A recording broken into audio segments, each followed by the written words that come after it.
हर बार जब मैं पढ़ाई लिखाई छोड़कर आराम करूंगा या मजे करूंगा तो मुझे सीधे 10 रुपीज लाख मिलेंगे और मेरा आलस या लापरवाही का लेवल जितना बड़ा होगा इनाम भी उतना ही तगड़ा होगा। अगर आपको ऐसा मौका मिले तो आप अपनी किस्मत कैसे चमकाएंगे? मैं अपने हॉस्टल के बेड पर घोड़े बेचकर सो रहा था। अचानक दिमाग में टिंग जैसी आवाज हुई और मेरी आंखों के सामने एक चमकदार स्क्रीन खुल गई। मौज मस्ती अमीर सिस्टम सफलतापूर्वक बाइंड हो गया है। नियम बड़ा साफ था, मैं जितनी अपनी मर्जी की जिंदगी जीऊंगा उतना पैसा मिलेगा। ऐशो आराम और फिजूल खर्ची से जुड़ा मेरा हर खर्च मुझे 2 से 10 गुना तक रैंडम कैशबैक देगा। मैं झटके से उठकर बैठ गया। भाई साहब, क्या सच में मेरी लॉटरी लग गई? मैंने मन में सोचा। शुरुआत अभी से करते हैं। मैं इस वक्त क्लास बंक करके बेड पर आलस फैला रहा हूँ। क्या ये मौज मस्ती में गिना जाएगा? अभी सोचा ही था कि सिस्टम की आवाज गूंज उठी। चेतावनी, होस्ट ने क्लास बंक की और गहरी नींद सोया। इनाम 1000 रुपीज नगद। इसके तुरंत बाद मेरे फोन का बैलेंस, जिसमें आमतौर पर महीने के सिर्फ 1200 रुपए बचे होते थे, पलक झपकते ही 2 गुना हो गया। बिना कुछ किए हवा से पैसा बनने का यह एहसास, भाई सच में जन्नत जैसा था। इस सिस्टम की असली ताकत जांचने के लिए मैं बेड से कूदा और सीधे मेज की तरफ भागा। हमेशा की तरह सादा खाना खाने के बजाय मैंने आज पूरी टेबल भारी भरकम डिशेस से भर दी। मसालेदार soup, fried chicken, duck legs और तो और तीखी बदबूदार नूडल्स भी मंगा ली। सुबह सुबह इतना भारी और चटपटा खाना, इससे बड़ी लापरवाही और क्या होगी? चेतावनी, होस्ट ने सुबह के नाश्ते में हद से ज्यादा खाया। खर्च 43 रुपीज। 10 गुना कैशबैक एक्टिवेटेड। इनाम 430 रुपीज। फोन पर मैसेज देखते ही मेरा दिल किया कि चिल्लाकर कहूँ, अब बोलो, है कोई मेरे मुकाबले में? मैं मजे से खा ही रहा था कि हमारी बेहद खूबसूरत काउंसलर शिया लिंग वहाँ आ गई। वह सीनियर जैसी हैं और हमेशा बहुत तमीज से बात करती हैं। मेरी टेबल पर खान पान का अंबार देखकर उन्होंने प्यार से टोका, इतना मत खाओ कि हजम ना हो। मैंने मुंह में खाना ठूंसते हुए झूठ बोल दिया, अरे मैम, खाकर सीधे जिम जाऊंगा। उन्होंने मेरी क्लास बंक करने वाली बात को हंसकर टाल दिया और चली गई। जिम? भाई साहब, इस जन्म में तो मैं जिम जाने से रहा। मेरी जिंदगी अब सिर्फ और सिर्फ ऐश करने के लिए बनी है। मैं वापस हॉस्टल रूम आया, कुर्सी पर पसरा और लैपटॉप खोलकर वेब सीरीज देखने लगा। पढ़ाई के कीमती समय में मैं मजे से फिल्में देख रहा था। टिंग, होस्ट ने पढ़ाई छोड़कर चरम आलस दिखाया। इनाम 2000 रुपीज। देखते देखते सुबह के 9 बज गए। मेरा रूममेट वांग हावरान सोकर उठा। वो एक सीधा साधा एनिमे लवर है, मेरे रूम का इकलौता नॉर्मल इंसान। बाकी के 2 रूममेट्स के पास थोड़ा पैसा क्या आ गया, वो तो जमीन पर पैर ही नहीं रखते। मैंने सीरीज बंद की और सीधे लीग ऑफ लेजेंड्स गेम चालू किया। पहले जिन स्किन्स को देखकर सिर्फ लार टपकाता था, आज मैंने बिना सोचे 396 रुपीज उड़ा दिए। टिंग, होस्ट ने गेमिंग पर पैसे उड़ाए। 5 गुना कैशबैक 21,980 रुपीज आपके खाते में भेज दिए गए हैं। बैंक बैलेंस सीधे 20,000 के पार। भाई, जब पैसा ऐसे आ रहा हो तो पढ़ाई करने की क्या जरूरत? बंदा मिनटों में लाइफ के टॉप पर पहुंच जाए। हावरान ने गलती से मेरी स्क्रीन देख ली और उसकी आंखें फटी की फटी रह गईं। अरे भाई, तू पागल हो गया है क्या? इतने सारे स्किन्स खरीद लिए? ये तो हजारों के होंगे। मैंने बहुत शांति से मुस्कुराते हुए कहा, यार अब क्या छुपाना, असल में मैं एक अमीर खानदान का लड़का हूँ। हावरान तो वहीं पर पत्थर का बुत बन गया। खैर, गेम में नए स्किन्स तो ले लिए, लेकिन मैच में सामने वाले प्लेयर्स ने मुझे मार मार कर बुत बना दिया। मेरा गुस्सा 7वें आसमान पर पहुंच गया। मैंने तुरंत पेड गेमिंग पार्टनर ऐप खोला, फिल्टर लगाया, सिर्फ लड़कियां, कीमत हाई टू लो, सबसे महंगी। जब उड़ाना ही है तो सबसे बेस्ट पर उड़ाएंगे। मेरी नजर यूशिए नाम की एक लड़की पर पड़ी। उसने अपनी फोटो नहीं लगाई थी, बस एक छोटी सी ऑडियो क्लिप थी। उसकी कड़क और जादुई आवाज सुनकर ही मेरे होश उड़ गए। सबसे बड़ी बात, उसकी फीस 200 रुपीज प्रति घंटा थी, जिससे साफ था कि बंदी में दम है। प्रोफाइल पर लिखा था, फालतू बकवास नहीं, सिर्फ गेमिंग, टॉप रैंक प्लेयर। मैंने बिना सोचे समझे तुरंत ऑर्डर बुक कर दिया। सबको पता है कि गेमिंग की दुनिया में खतरनाक खेलने वाली लड़कियां बहुत दुर्लभ होती हैं। मैंने उसके नीचे के रिव्यूज देखे, सबके सब तारीफों से भरे थे। सब कह रहे थे कि वह गेम में अकेले सबको धूल चटा देती है, लेकिन स्वभाव से बहुत शांत और कड़क है। किसी को बॉस तक नहीं बोलती, बस काम से काम रखती है। मुझे 200 रुपीज घंटा बिल्कुल महंगा नहीं लगा। मेरे पास पैसा था, मुझे बस एक अच्छी आवाज और तगड़ा गेम प्ले चाहिए था। इत्तेफाक से वो ऑनलाइन थी। मैंने सीधे उसे चैट पर एक बेहद बिंदास मैसेज भेजा, सुनो ब्यूटी, क्या तुम मंथली पैकेज पर अवेलेबल हो? मुझे एक लॉन्ग टर्म पार्टनर चाहिए। डिमांड सिर्फ 2 है, आवाज अच्छी हो और गेम जिता सको। बताओ महीने का क्या हिसाब होगा? तय हुआ कि वह रोजाना ज्यादा से ज्यादा 2 घंटे खेलेगी। 200 रुपीज घंटे के हिसाब से दिन के 400 रुपीज और महीने के बैठते हैं 12,000 रुपीज। मैंने बिना पलक झपकाए सीधे 12,000 रुपीज उसके अकाउंट में ट्रांसफर कर दिए। वो हैरान रह गई, अरे भाई, आपने तो बिना ट्रायल के ही एडवांस पेमेंट कर दी। पहले एक मैच खेलकर तो देख लेते, अगर मैं खराब खेली तो आपके पैसे डूब जाएंगे। मैंने जवाब दिया, ट्रायल की जरूरत नहीं है, मुझे पता है तुम बेस्ट हो, तुम रिलैक्स रहो। अगर तुम गेम में बुरी तरह हार भी गई तो भी मैं पैसे वापस नहीं मांगूंगा। मेरे लिए ये छोटी मोटी रकम हाथ की मैल है। जैसे ही उसने पैसे रिसीव किए, मेरे दिमाग में फिर से वो खूबसूरत आवाज गूंजी, टिंग। होस्ट ने एक खूबसूरत गेमिंग पार्टनर को 12,000 रुपीज में महीने भर के लिए बुक किया। 3 गुना ब्लास्ट कैशबैक। इनाम 36,000 रुपीज। भाई साहब, 12,000 रुपीज खर्च करके भी मैंने सीधे 24,000 रुपीज का शुद्ध मुनाफा कमा लिया। ये पैसा तो नोट छापने वाली मशीन से भी तेज आ रहा था। मैं खुशी खुशी गेम में आया और उसे फ्रेंड रिक्वेस्ट भेजी। जैसे ही वॉइस कॉल कनेक्ट हुआ, उधर से एक बेहद शांत और गंभीर आवाज आई, हेलो। बिल्कुल वैसी ही कड़क आवाज जैसी प्रोफाइल में थी। मैंने एक्साइटमेंट में कहा, हेलो, चलो भाई शुरू करें। उसने बस धीरे से कहा,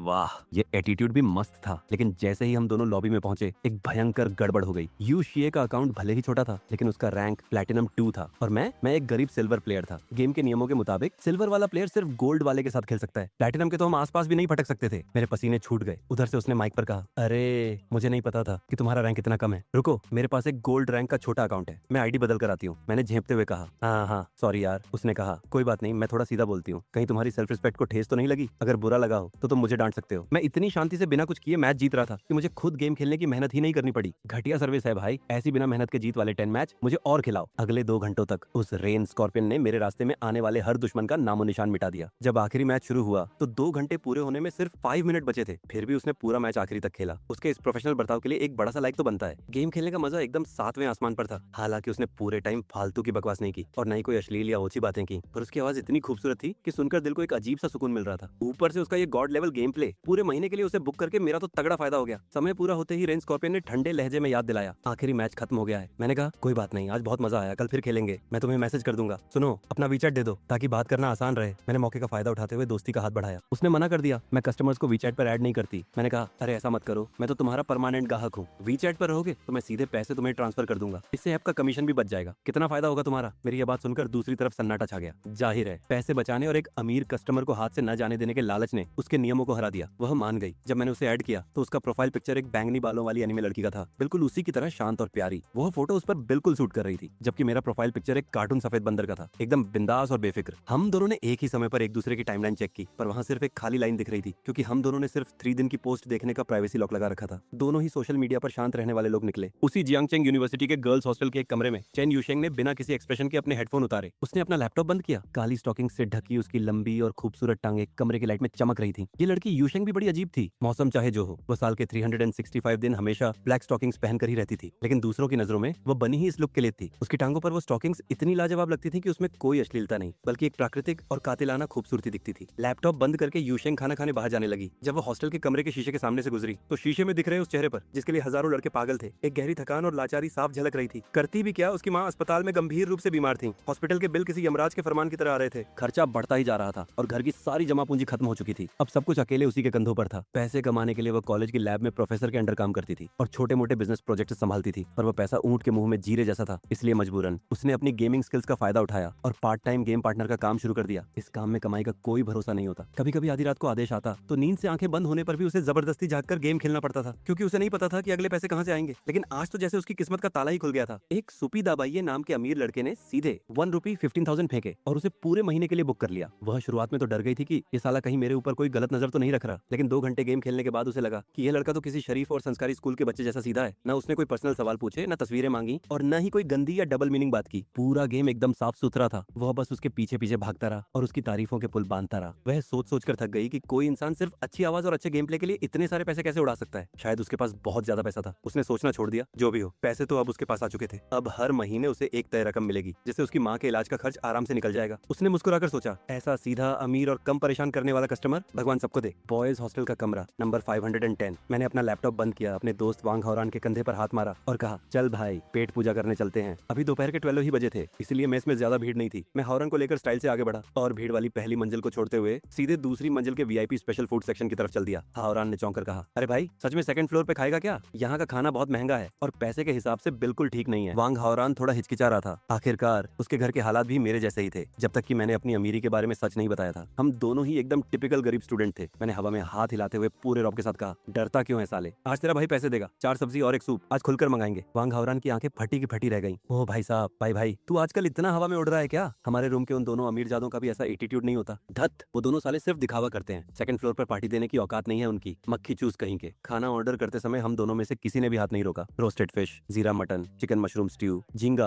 और लहसुन के पत्ते और साथ में एक मटन रिब्स सूप। एक बार के खाने का बिल करीब 2000 रुपीज बैठ गया। सिस्टम द्वारा डिटेक्ट किया गया। खाने पीने में लापरवाही ऐश की गई। 2s मल्टीप्लायर ट्रिगर हुआ। इनाम 4000 रुपीज। इस बार किस्मत कुछ खास नहीं रही, सिर्फ 2 गुना ही मिला। खैर, अब सिस्टम ने मेरा लालच इतना बढ़ा दिया था कि ये छुट्टे पैसे तो मेरे लिए ऊंट के मुंह में जीरे जैसे थे। मैंने मन ही मन सोचा कि दोपहर के बाद कुछ बहुत बड़ा और तगड़ा ऐशो आराम करना पड़ेगा। खाना खाने के बाद हम दोनों अपने गोल मटोल पेट को सहलाते हुए कमरे में घुसे। भाई साहब क्या नजारा था। चूमिंगजे और श्वेताओ नाम के वो दोनों नमूने फिर से पागलों की तरह बहस कर रहे थे। चूमिंगजे के चेहरे पर एक अलग ही वक्ति थी और बोलते हुए उसके मुंह से थूक उड़ रहा था। तुम लोगों को खाक पता है, चेन यूशेंग सच में एक सच्ची देवी है। वो प्रोफेसर लुओ के साथ प्रोजेक्ट्स पर काम करती है। महीने के हजारों रुपए कमाती है। उसके पास पैसों की कोई कमी नहीं है। वो पूरी तरह आत्मनिर्भर है और खुद का खर्चा उठाती है। वह इतने गर्व से बोल रहा था जैसे चेन यूशेंग उसकी बीवी हो। श्वेताओ ने नफरत से देखते हुए एक तीखा ठहाका लगाया। रहने भी दे भाई, एक लड़की के लिए महीने के कुछ हजार रुपयों से क्या होता है? ब्रांडेड बैग्स, मेकअप का सामान, इन सब में पैसे नहीं लगते क्या? तुझे क्या लगता है सब हम लड़कों की तरह हैं जो बिना एक भी पैसा खर्च किए कोई भी बकवास मोबाइल गेम खेलते रहते हैं? बिना वजह बीच में घसीटे जाने पर वांग हौरान ने तुरंत विरोध किया। ओए ओए ओए, हम बिना पैसे खर्च करने वाले गेमर्स ने तेरे खानदान का क्या बिगाड़ा है? गेम में पैसे न लगाना कोई गुनाह है क्या? श्वेताओ ने हाथ हिलाकर उसे चुप कराया और चूमिंगजे ने फिर से अपनी अल्टीमेट आशिकों वाली बात कही। मुझे कोई फर्क नहीं पड़ता। चेन यूशेंग ही सबसे परफेक्ट है। अगर वो मुझे नहीं मिली तो मैं कॉलेज के 4 साल कुंवारा रह जाऊंगा। सिर्फ घटिया पसंद वाले मर्द ही किसी भी ऐरी गहरी लड़की से समझौता करते हैं। इस बात ने सीधे श्वेताओ की दुखती रग पर हाथ रख दिया। असल में श्वेताओ उस कॉलेज की टॉप खूबसूरत लड़की के रूम की दूसरी लड़की को पसंद करता था, लेकिन जब उसे कोई भाव नहीं मिला तब उसने समझौता किया और हॉस्टल की सबसे साधारण दिखने वाली लड़की लियू युआनयू को अपनी गर्लफ्रेंड बना लिया। लेकिन वो साधारण भी दूसरों के मुकाबले में थी। भीड़ में खड़ी कर दो तो वो भी एक अच्छी खासी सुंदर लड़की लगती थी। एक ऐसा लड़का जिसके परिवार के पास 4 फ्लैट्स हो, महीने की पॉकेट मनी कम से कम 1 रुपी 0 हो, फर्स्ट ईयर में ही जो 20 रुपीज लाख की गाड़ी लेकर घूमता हो। श्वेताओ को लगता था कि उसका चार्म दूसरों को कुचलने के लिए काफी है, पर आज उसे चू मिंगजे जैसे दिखावा करने वाले शख्स से ताना सुनना पड़ रहा था। मैं अपने बेड पर लेटा हुआ इस अमीर और लोकल जमींदार के बीच चल रही महाजंग को चुपचाप देख रहा था और मन ही मन अपनी हंसी रोकने की कोशिश कर रहा था। जब देखा कि बात बहुत आगे बढ़ रही है और मुझसे ये बकवास और नहीं सुनी जा रही तो मैंने एक जोर की उबासी ली। ठीक है, लड़ना है तो बाहर जाकर लड़ो। तुम्हारे बाप ने दोपहर में बहुत ज्यादा खाना खा लिया है, अब मुझे आराम करना है। श्वेताओ फिर भी नहीं रुका। सुबह आई, तुझे फैसला करना होगा। तू ही बता कि चेन युशिंग असल में कैसी लड़की है। मैंने अपनी आंखें घुमाई, कंबल खींचकर अपना मुंह ढका और कहा, भाड़ में गया फैसला। मेरे पास इतना फालतू समय नहीं है। मुझे तो ये सोचना है कि दोपहर के बाद पैसे कैसे उड़ाने हैं। जब उन्होंने देखा कि मुझे कोई दिलचस्पी नहीं है तो श्वेताओ और चू मिंगजे भी चुप हो गए। वो दोनों मुझसे अपना पक्ष क्यों लेना चाहते थे? सिर्फ अपनी ईगो सेटिस्फाई करने के लिए। भले ही मेरे पैरों में लोकल ब्रांड के जूते थे जो चू मिंगजे के अंडरवियर की कीमत के बराबर भी नहीं थे, लेकिन क्या करें, भगवान ने मुझे एक शार्प, हद से ज्यादा हैंडसम चेहरा और 1.85 मीटर की मॉडल जैसी बॉडी दी थी। वो दोनों अमीरजादे मुझसे कितना भी चिढ़ते हो, पर उन्हें मजबूरी में ये मानना ही पड़ता था कि हमारे बैच का असली हैंडसम बॉय मैं ही हूँ। श्वेताओ अंदर ही अंदर बहुत जल रहा था। इतना क्या भाव खा रहा है? जब तुझे कभी गर्लफ्रेंड बनानी होगी तब तेरी ये कंगाली देखकर मुझे लगता है कि तू मेरी उस साधारण गर्लफ्रेंड लियू युआनयू के पैरों की धूल भी नहीं छुपाएगा। आजकल की लड़कियां बहुत प्रैक्टिकल हैं। वो सिर्फ चेहरा नहीं देखती, बैंक बैलेंस भी देखती हैं। मेरे जैसे लोकल जमींदार के पास, जिसके पास 4 घर हैं और जो फर्स्ट ईयर में ही 20 रुपीज लाख की गाड़ी में घूमता है, वही तुरंत सिंगल से मिंगल हो सकता है। तुझे तो सुबह अगला जन्म लेना पड़ेगा। श्वेताओ मन ही मन अपनी अमीरी के घमंड में चूर था और मुस्कुराते हुए अपना फोन निकालकर अपनी गर्लफ्रेंड के साथ चैटिंग में मग्न हो गया। दोपहर में मैं अपनी नींद पूरी करके आराम से उठा। क्या सुकून था। शाम की फिजिक्स लैब शुरू होने में अभी आधा घंटा बाकी था। मैंने सोचा कि पहले कैंपस में थोड़ा घूम फिर लिया जाए। जियांगचेंग यूनिवर्सिटी अपने बड़े साइज के लिए बहुत मशहूर थी। कैंपस के अंदर ही बड़ी बड़ी मार्केट और कैफे जैसी हर सुविधा मौजूद थी। मैं बिना किसी मतलब के यहाँ वहाँ भटक रहा था कि अचानक एक एप्पल का शोरूम मेरी नजरों के सामने आ गया। एप्पल का स्टोर, ये तो बहुत बढ़िया चीज है, पर इसमें बढ़िया क्या है? बढ़िया ये है कि यहाँ की हर चीज हद से ज्यादा महंगी होती है। भले ही आजकल बजट फोन भी बहुत अच्छे आते हैं, पर मुझे माफ करना भाई, क्योंकि तुम्हारा भाई अब सिर्फ सबसे महंगी चीजें खरीदता है, काम की चीजें नहीं। मुझे तो बस तगड़ा कैशबैक, जैकपॉट चाहिए। मैंने बिना एक पल भी सोचे बड़ी शान से क्यूआर कोड स्कैन करके पेमेंट कर दी। मेरी पलक तक नहीं झपकी। पिन सिस्टम द्वारा यूजर का बेहद खर्चीला और लापरवाह बर्ताव डिटेक्ट किया गया। खर्च 1,50,000 रुपए। 6 गुना जैकपॉट कैशबैक ट्रिगर हुआ। इनाम 9 लाख रुपए। किस्मत हो तो ऐसी। मैं मन ही मन पागलों की तरह हंस रहा था। इस एक झटके में मेरा बैंक बैलेंस 11 लाख रुपए के करीब पहुंच गया। लेकिन इतने से मेरा पेट कहां भरने वाला था? मेरी भूखी और लालची नजरों ने दुकान के दूसरे प्रोडक्ट्स को स्कैन करना शुरू किया। iPad Pro 2 TB cellular version, कीमत 2,40,000 रुपए। खरीद लो। MacBook Pro Max 128 GB RAM और 8 TB स्टोरेज, कीमत 6,20,000 रुपए। इसे भी खरीद लो। मैंने पहले कभी सपने में भी नहीं सोचा था कि एक लैपटॉप 6 रुपीज लाख से ज्यादा का भी हो सकता है। क्या कोई नॉर्मल इंसान इसे इस्तेमाल करता है? खैर कोई बात नहीं, तुम्हारा भाई वैसे भी नॉर्मल नहीं है। तुम्हारा भाई अब सुपर अमीर, गॉड लेवल रिच है। पूरे टाइम मेरे चेहरे पे कोई एक्सप्रेशन नहीं था। मैं बस एक बिना दिल वाली पेमेंट मशीन बना हुआ था। iPad पर 2x गुना कैशबैक ट्रिगर हुआ। इनाम 4,80,000 रुपए। लैपटॉप पर 3x गुना कैश लाओ बैक ट्रिगर हुआ। इनाम 18,50,000 रुपए। इस अंधाधुंध शॉपिंग के बाद मेरा बैंक बैलेंस सीधे 22 लाख को पार कर गया। ये एप्पल स्टोर तो मेरे लिए ATM मशीन बन गया था। मैं अंदर ही अंदर मजे ले रहा था और वो सेल्समैन जो मुझे फटी आंखों से देख रहे थे, मेरे आगे पीछे घूम रहे थे, वो बड़े चाव से मेरे नए डिवाइसेस को एक्टिवेट करने में लगे थे। उनकी ऐसी हालत देखकर जैसे उन्होंने कभी दुनिया ही न देखी हो। मुझे अचानक एक ख्याल आया, सुनो सिस्टम भाई, मैं जो इस तरह पागलों की तरह पैसे उड़ा रहा हूँ, इसका कोई साइड इफेक्ट तो नहीं होगा ना? सिस्टम की वो ठंडी रोबोटिक आवाज इस वक्त मेरे कानों में किसी मधुर संगीत जैसी लगी। यूजर कृपया निश्चिंत रहें, सारे साइड इफेक्ट्स को संभालना इस सिस्टम की जिम्मेदारी है। अगर यूजर देर तक सोएगा तो उसकी एनर्जी और बढ़ेगी। अगर यूजर बहुत ज्यादा ठूस ठूस कर खाएगा तो सिस्टम खुद उसे पचाकर बॉडी को डिटॉक्स कर देगा। मैं तो खुशी से झूम उठा। और अगर मैं कॉलेज बंक, क्लास बंक करूं तो सिस्टम उस सब्जेक्ट की सारी नॉलेज सीधे यूजर के दिमाग में ट्रांसफर कर देगा। ओ तेरी की, ये सिस्टम तो एकदम कमाल है। अब से सारी जरूरी क्लासेस को बाय बाय, फिर भी एग्जाम में पूरे 100% मार्क्स पक्के। मैं अभी मन ही मन खुश हो ही रहा था कि वो युवा और खूबसूरत सेल्स गर्ल मेरे करीब आई। उसका चेहरा शर्म से लाल था। सुनिए नासी, आपके सारे डिवाइसेस रेडी हैं। क्या मुझे आपका वीचैट या नंबर मिल सकता है? आगे कोई भी दिक्कत हो तो आप मुझे कभी भी मैसेज कर सकते हैं। वैसे आप जियांगचेंग यूनिवर्सिटी में पढ़ते हैं ना? उसकी आंखों में मेरे लिए साफ अट्रैक्शन दिख रहा था। जाहिर सी बात है, उसने इस दुकान में इतने समय काम किया था, पर मेरे जैसा हैंडसम लड़का नहीं देखा था जो 10 रुपीज लाख को बच्चों के खिलौनों की तरह उड़ा दे। मैंने ऊपर से बिल्कुल नॉर्मल दिखने का नाटक किया और मुस्कुराया, पर बाहर निकलते ही मैंने तुरंत उसके चैट को म्यूट, डू नॉट डिस्टर्ब पर डाल दिया। सॉरी ब्यूटीफुल, पर तुम्हारे भाई की नेटवर्थ अब 22 लाख है। मेरी पसंद अब बहुत ऊपर आ चुकी है। मैं ढेर सारे शॉपिंग बैग्स हाथ में लटकाए सही समय पर लैब बिल्डिंग में पहुंच गया। मुझे इस फिजिक्स एक्सपेरिमेंट में काफी इंटरेस्ट था, क्योंकि मेरे पुराने स्कूल में एक ढंग का माइक्रोस्कोप तक छूने को नहीं मिलता था। मैं एक खाली सीट देखकर बैठ गया। क्लास शुरू होने में अभी कुछ मिनट बाकी थे तो मैंने अपना नया ब्रांड न्यू iPad निकाला और तुरंत ऑनलाइन शॉपिंग ऐप JD.com खोल लिया। एप्पल का लैपटॉप गेमिंग के लिए बेकार है तो क्यों ना एक top class gaming desktop PC order कर दिया जाए। रिपब्लिक ऑफ गेमर्स ROG का पूरा सेटअप ले लेता हूँ। कॉन्फ़िगरेशन एकदम हाई एंड थी। कीमत करीब 9 लाख रुपए। ये डील भी फायदे की रहेगी। जैसे ही मैं बाय नाउ पर क्लिक करने वाला था तभी मेरे कानों में एक बेहद शांत और मैच्योर आवाज पड़ी। उस आवाज में एक अजीब सा अपनापन था। इसे मत खरीदो, सरासर पैसे की बर्बादी है। मैं जो जैकपॉट जीतने की खुशी में डूबा हुआ था। आवाज सुनकर जैसे ही मैंने सिर उठाया तो देखता ही रह गया। भाई साहब, क्या लड़की थी? लंबी लंबे सीधे बाल, एकदम अट्रैक्टिव और शांत चेहरा, एक सिंपल टी शर्ट और शिफॉन की स्कर्ट पहने हुए थी और स्कर्ट के नीचे ब्लैक स्टॉकिंग्स के साथ छोटे लेदर शूज थे। ये सितंबर के बीच का महीना था और जियांगचेंग में कड़ाके की गर्मी पड़ रही थी। इस मौसम में ब्लैक स्टॉकिंग्स और लेदर शूज पहनना वाकई किसी जिगर वाले का ही काम था। कोई और होता तो आधे दिन में पसीने से तरबतर हो जाता, पर इस लड़की से पसीने की बदबू की जगह एक बेहद महंगी और भीनी भीनी खुशबू आ रही थी। वह दिखने में किसी ऊंचे पहाड़ पर खिले शांत फूल जैसी लग रही थी। आपने अभी क्या कहा? मैंने बिल्कुल हैरान होकर पूछा। मैं कुछ नहीं कर सकता था भाई, वो इतनी ज्यादा खूबसूरत थी कि मेरे दिमाग का सीपीयू ही हैंग हो गया था। मैंने कहा कि इस ब्रांड में 30% कीमत सिर्फ इसके नाम और दिखावे की है, काम की नहीं। अरे दीदी, मुझे तो उसी 30% फालतू की कीमत से ही मतलब है। अगर चीज महंगी नहीं होगी तो मुझे मोटा कैशबैक कैसे मिलेगा? मैंने मन ही मन सोचा। एक तो हम एक दूसरे को जानते तक नहीं और आते ही इसने मेरी लक्ष्मी के रास्ते में रोड़ा अटका दिया। इसका क्या मतलब हुआ? पर ऊपर से मैंने अपना कूल और अट्रैक्टिव लुक बनाए रखा और एक हल्की मुस्कान के साथ कहा, कोई बात नहीं, मुझे ऐसी ही चीजों का शौक है, बस शौक के लिए ले रहा हूँ। वैसे बताने के लिए शुक्रिया। चलो ठीक है, फिर तुम ऐसा करो कि जब सरकारी सब्सिडी आ जाए तब खरीदना, उससे तुम्हारे कई हजार रुपए बच जाएंगे। अरे सुनो, क्या हम एक दूसरे को बहुत अच्छे से जानते हैं? तुम बार बार मुझे पैसे बचाने की सलाह क्यों दे रही हो? जब मुझसे और रहा नहीं गया तो मैंने पूछ ही लिया। उसने बिना किसी एक्सप्रेशन के कहा, तुम सुबाई हो ना, मेरे ही क्लास के स्टूडेंट। ओह तेरी। मैंने अपना सिर पीट लिया। शर्म के मारे मेरा ऐसा हाल था कि मन कर रहा था कि जमीन फटे और मैं उसमें समा जाऊं। कॉलेज शुरू हुए 1 महीना हो गया था। हमारी क्लास की सबसे खूबसूरत लड़की मुझे जानती थी और मुझे उसका नाम तक नहीं पता था। अच्छी बात यह थी कि वह कोई नखरेबाज या घमंडी लड़की नहीं थी। उसने गुस्सा नहीं किया, उसने बस बहुत ही शांत आवाज में अपना नाम बताया, चैन यूशेंग। चूहे के साथ यू और बांस के साथ शेंग, याद रखना।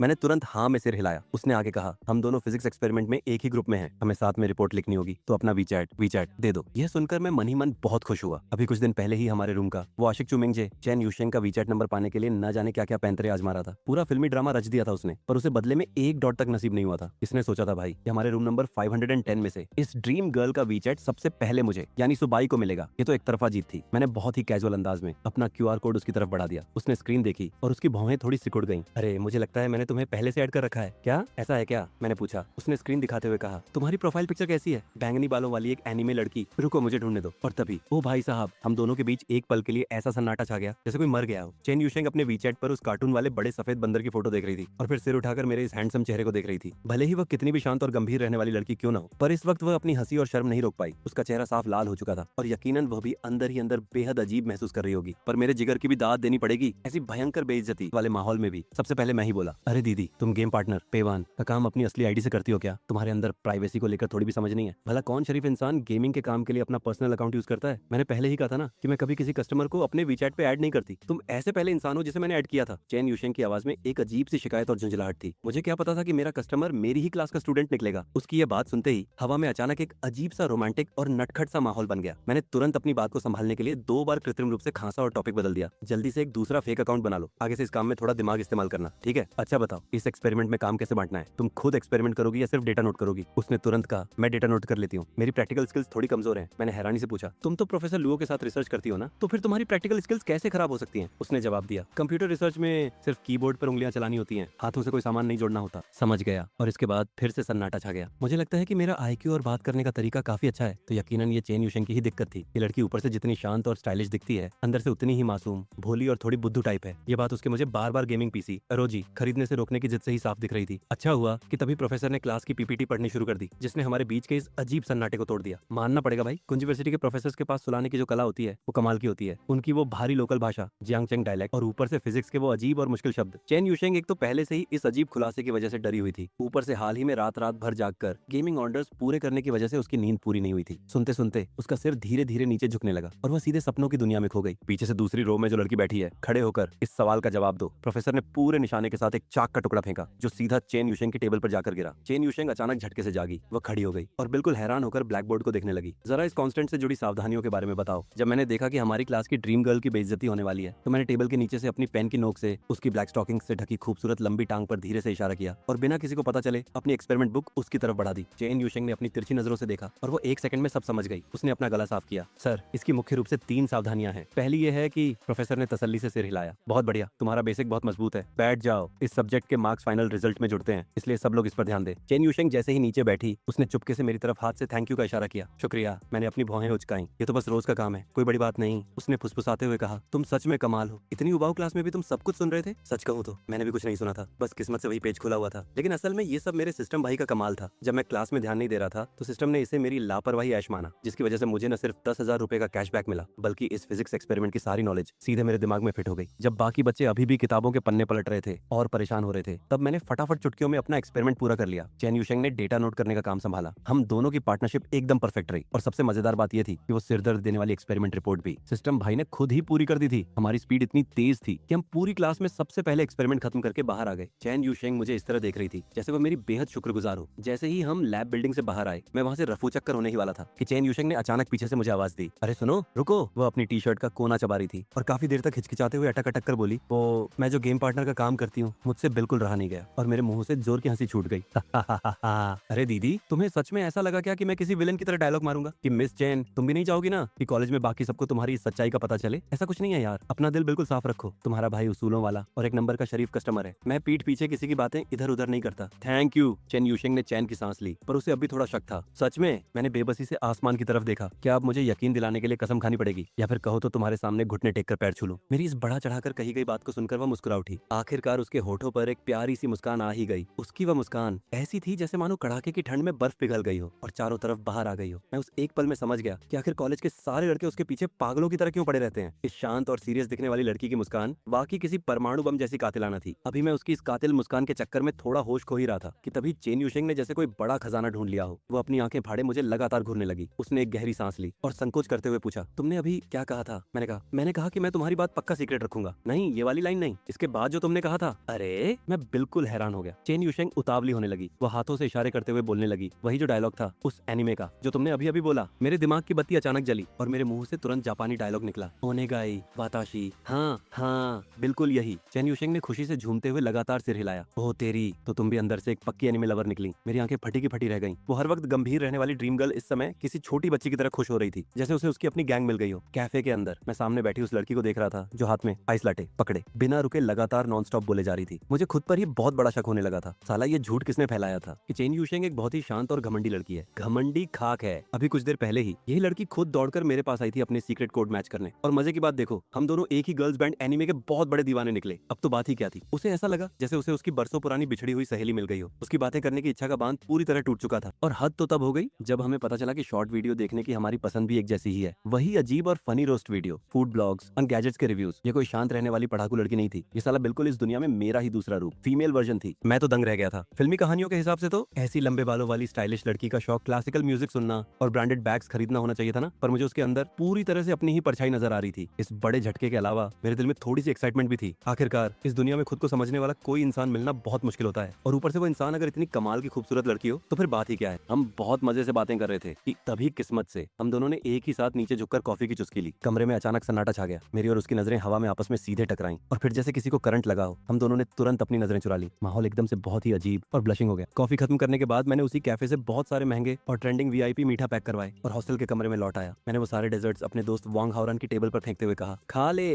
वांग हावरान तो खुशी से फूला नहीं समाया। अरे सुभाई भाई, तुम रोज मुझे इतना अच्छा अच्छा खाना खिला रहे हो, मुझे तो अब खुद में ही अजीब लग रहा है। ऐसा करता हूँ कि अब से तुम्हारी सारी एक्सपेरिमेंट रिपोर्ट्स मैं लिख दिया करूंगा। वैसे क्या तुम कोई एनिमे गेम्स खेलते हो? मैं तुम्हारे अकाउंट में फ्री में लेवल अप भी कर दूंगा। चलो, ये लड़का काम का निकला। वह बहुत ही वफादार दोस्त था। फ्री का खाना खाकर एहसान भूलने वालों में से नहीं था। लेकिन ये जो शब्द थे एनिमे गेम्स है, इन्होंने मेरे दिमाग में बिजली की तरह काम किया। हाँ भाई, बिल्कुल सही। गेम्स के अंदर कैरेक्टर खरीदने के लिए पैसे उड़ाना, टॉप अप करना, ये तो पैसे बर्बाद करने का सबसे अल्टीमेट और मजेदार तरीका है। जैसे वो दुनिया का सबसे फेमस गेम जेंशिन इम्पैक्ट है, उसमें किसी नए कैरेक्टर को पूरी तरह मैक्स आउट सीसीस करने के लिए अगर किस्मत बहुत अच्छी भी हो तो भी 2.5 लाख से 3 लाख रुपए आराम से लग जाते हैं। और अगर किस्मत खराब रही तो खर्चा सीधे डबल हो जाता है। मैं जब पहले इस गेम को खेलता था तो एक बड़ा रिचार्ज पैक डालने पर भी कुछ हाथ नहीं आता था। उस समय स्कूल के दिनों में मेरी महीने की पॉकेट मनी ही कुछ 100 रुपए थी, तो मैं इतने पैसे कहाँ से लाता। लेकिन अब मेरे प्यारे दोस्त, वक्त बदल चुका है। मैंने तुरंत अपना गेमिंग अकाउंट लॉग इन किया और मेरा माउस पागलों की तरह क्लिक होने लगा। 10 विश, 20 विश और फिर से 10 विश। पैसा पानी की तरह बह रहा था। मैंने सीधे उस गेम के करंट बैनर में मौजूद हर एक चीज खरीदकर पूरा स्टोर ही खाली कर दिया। कुल मिलाकर मैंने कुछ ही मिनटों में 6 लाख रुपए उड़ा दिए। अब जहाँ तक बात है कि उस गेम में कौन सा कैरेक्टर बाहर आया या उसके पास कौन कौन सी पावर्स और स्किल्स हैं, मुझे उससे रत्ती भर भी फर्क नहीं पड़ता था। मेरा पूरा ध्यान तो बस अपने दिमाग में गूंजने वाली उस जादुई और शानदार आवाज पर था। 10 यूजर द्वारा गेम में की गई अंधाधुंध शॉपिंग पर 8x गुना बम्पर कैशबैक ट्रिगर हुआ। इनाम 4 लाख रुपए। यह देखकर मेरे बगल में बैठे वांग हावरान का जबड़ा सच में जमीन पर आ गिरा। उसने आज से पहले सिर्फ कहानियों में सुना था कि अमीर लोग बिना पलक झपकाए गेम्स में लाखों रुपए उड़ा देते हैं, पर आज उसने अपनी आंखों से यह नजारा लाइव देख लिया था। भाई साहब, इसे कहते हैं असली राजाओं की तरह गेम खेलना। बाकी जो लोग रोज कंजूसी कर करके गेम की करेंसी प्रिमोजेम्स जमा करते हैं, वो तो साला गेम नहीं बल्कि मजदूरी और तपस्या का सिमुलेटर खेल रहे होते हैं। सुभाई भाई, तुम्हारी उस विदेशी रईस फैमिली में क्या नौकरों या चमचों की कोई जगह खाली है? जरा मेरी तरफ देखो, क्या मैं इस काम के लिए फिट रहूंगा? वांग हावरान की आंखें पैसों की चमक देखकर एकदम हरी हो चुकी थी। चल बे, दफा हो यहाँ से। मैंने हंसते हुए उसके वीचैट पर गेम का आईडी और पासवर्ड सेंड कर दिया। ले, सारा टॉप अप खत्म हो गया, अब ये आईडी तू रख और मजे से खेल। मैंने तो वैसे भी ये गेम बहुत पहले ही छोड़ दिया था। ओ तेरी की, तुमने अभी अभी 6 लाख से ज्यादा फूंक कर जो कैरेक्टर्स निकाले हैं उन्हें तुम खुद नहीं खेलोगे? मैंने कंधे उचकाए। कौन इन नए रूल्स और गेम प्ले को समझने का सिरदर्द पाले? तू खेल, मुझे तो बस तुझे खेलते हुए देखना है। सुबाई भाई, अगर आपको कोई एतराज ना हो तो आज से मैं आपको अपना माई बाप स्वीकार करता हूँ। हैट दूर हट, मुझे तेरे जैसा इतना बड़ा बेटा नहीं चाहिए। मैं अपनी सीट पर वापस आकर बैठ गया, पर तभी मेरे दिमाग में अचानक एक बात चमकी। अरे सुनो, वैसे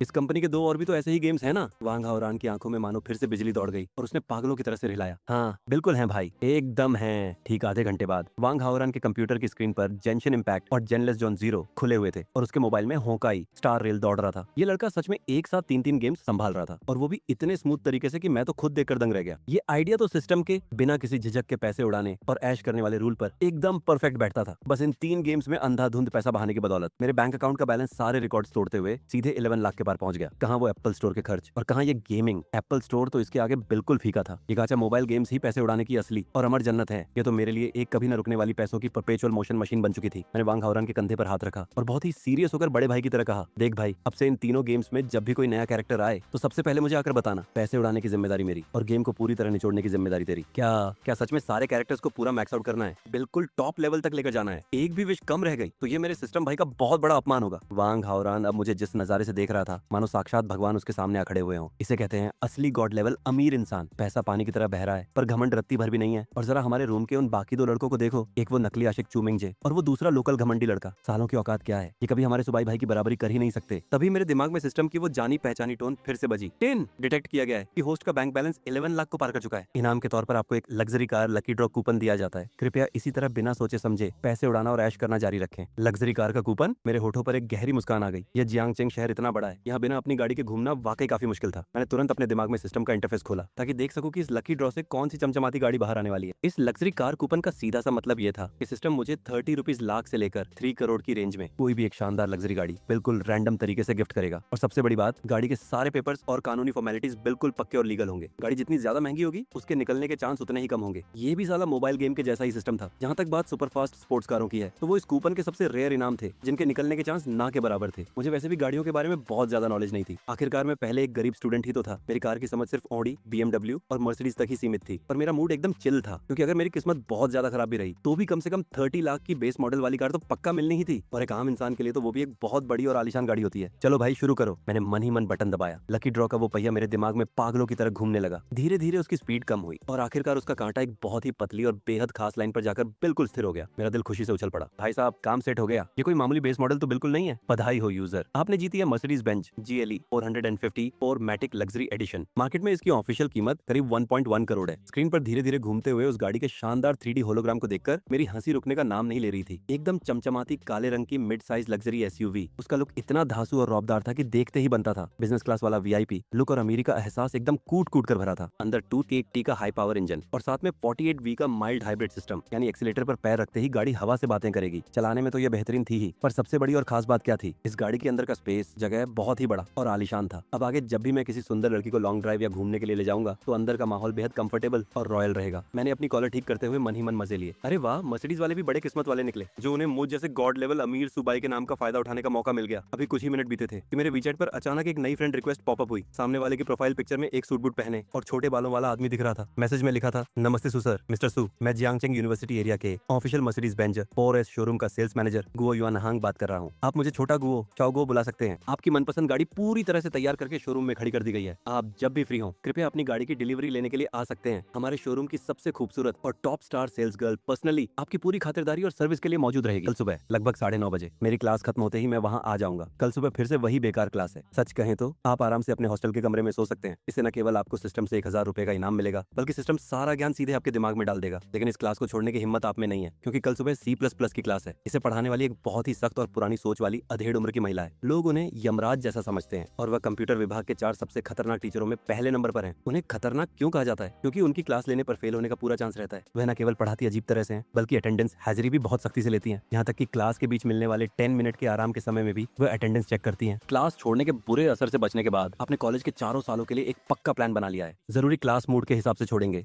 और एक्स्ट्रा क्लास तो पक्का ही छोड़ेंगे। दूसरी तरफ मैनेजर गु आपके भेजे हुए मैसेज को देखकर दंग रह गए। क्लास खत्म होने के बाद, यानी जिस मिस्टर सू ने बिना सोचे समझे नकद पैसे देकर सबसे महंगी गाड़ी खरीदी है, वो अभी सिर्फ एक स्टूडेंट है। अभी तक कागजों को ध्यान से नहीं देखा था, लेकिन अब मैनेजर गुओ को होश आया तो वह मन ही मन हैरान रह गए। ये पक्का किसी अमीर खानदान का लड़का है जो बस यूं ही जिंदगी का मजा लेने निकला है। आजकल के कॉलेज के छात्रों के पास गाड़ी गाड़ी होना और ना होना दो अलग अलग दुनिया जैसा है। 88 लाख की मर्सिडीज तो बहुत दूर की बात है, एक पुरानी टूटी फूटी गाड़ी भी। सब लोग मिलकर पसीने से भरी हुई भीड़ भाड़ वाली मेट्रो में जाते हैं, ऐसे में क्या सोचने की जरूरत है। और ऊपर से ये मिस्टर सूद जल्द ही लाखों की मर्सिडीज जेल चलाने वाले हैं। कॉलेज के कैंपस में ऐसी गाड़ी होना तो बाकी सबको पूरी तरह से पीछे छोड़ देने जैसा है। मैनेजर गुओ को अब बहुत जलन होने लगी। उन्होंने अपने कॉलेज के दिन याद किए जब उनके पास फूटी कौड़ी भी नहीं थी और क्लास की सबसे सुंदर लड़की से बात करने में भी उनके चेहरे का रंग उड़ जाता था। और यहाँ मिस्टर सू हैं जिन्होंने कॉलेज के पहले साल में ही कामयाबी की ऊंचाइयों को छू लिया है। मैनेजर गुओ ने अपने जलते हुए दिल को संभाला और कल के स्वागत की तैयारी करने लगे। श्याओ जो जो जियालू, जरा यहाँ आओ। जिस लड़की को बुलाया गया वह एक मर्सिडीज कार के पास खड़ी होकर अपनी फोटो खिंचवा रही थी। उसका फिगर बहुत ही शानदार था जिसे देखकर कोई भी दीवाना हो जाए। वह इंटरनेट पर दिखने वाली पतली लड़कियों जैसी बिल्कुल नहीं थी। उसका चेहरा भी किसी परी जैसा सुंदर और आकर्षक था जो किसी को भी अपने जाल में फंसा ले। जो जियालू को इंटर्नशिप करते हुए अभी कुछ ही महीने हुए थे, लेकिन वह दुकान की सबसे अच्छी सेल्स गर्ल बन चुकी थी। अपनी सुंदरता से पुरुषों का दिल जीतना उसका सबसे बड़ा हथियार था, लेकिन वह केवल दिखने में ही अच्छी नहीं थी। जियांगचेंग यूनिवर्सिटी से मार्केटिंग की पढ़ाई करने वाली इस लड़की का काम करने का तरीका बहुत ही जबरदस्त था। सुनकर वह हैरान रह गई। उसे लगा था कि वह कॉलेज के आखिरी साल का कोई छात्र होगा, लेकिन वो तो अभी अभी कॉलेज के पहले साल में आया है। अरे वाह! जो जियालू ने मुस्कुराते हुए अपने होठों को छुआ और उसकी आंखों में एक अजीब सी चमक आ गई। तो वो कॉलेज के पहले साल का छोटा जूनियर है, तब तो दीदी को उसका स्वागत बहुत अच्छे से करना होगा। रात को लड़कों के हॉस्टल के कमरा नंबर 510 में क्लास से लौटकर चू मिंगजे और शू ताओ ने जैसे ही दरवाजा खोला वे चौंक गए। अरे बाप रे, वांग हाओरान, तुम सुबह से ही कंप्यूटर पर गेम खेलने में लगे हुए हो? शू ताओ ने हैरान होकर पूछा। अरे बस किसी और का गेम लेवल पार करने का काम लिया है, जिससे थोड़े एक्स्ट्रा पैसे मिल जाएंगे, वांग हाओरान ने बात को टालते हुए कहा। जब बड़े भाई ने शांत रहने को कहा है तो वह पक्का ये काम अच्छा है। इससे कॉलेज के दिनों में ही दुनिया की असलियत का पता चल जाता है। अगर मुझे अमीर बनाने वाला सिस्टम न मिला होता और मैंने यूं ही 12,000 रुपए खर्च करके चेन यूशेंग को अपने साथ गेम खेलने के लिए न रखा होता तो मैं कभी भी उसके उस शांत और घमंडी चेहरे के पीछे छिपे असली रूप को नहीं देख पाता। न ही मैं उसकी वह मासूम और एनिमे जैसी असली दीवानगी देख पाता। और इस समय हम दोनों के बीच जो मीठी और प्यारी बातें चल रही हैं वो तो भूल ही जाइए। ये सिस्टम तो सच में भगवान जैसा है। मैं बातों में इतना खोया हुआ था कि जब सिर उठाकर देखा तो अंधेरा हो चुका था और पेट में चूहे भी कूदने लगे थे। चलो अब खाना खाने चलते हैं, वैसे भी खाते खाते भी तो बातें हो सकती हैं। मेरे हॉस्टल के कमरा नंबर 510 के चारों दोस्त एक साथ मिलकर बड़ी शान से कैंटीन की तरफ चल दिए। सच कहूं तो मैं सिर्फ वांग हाओरान को अपने साथ ले जाना चाहता था, लेकिन बाकी के दो दोस्त भी मेरे पीछे पीछे चल दिए। शायद उन्हें लगता है कि उनकी बड़ी बड़ी और दिखावे वाली बहसों के लिए मुझ जैसे बिल्कुल गरीब और सीधे साधे इंसान का ताली बजाने और सुनने के लिए वहां होना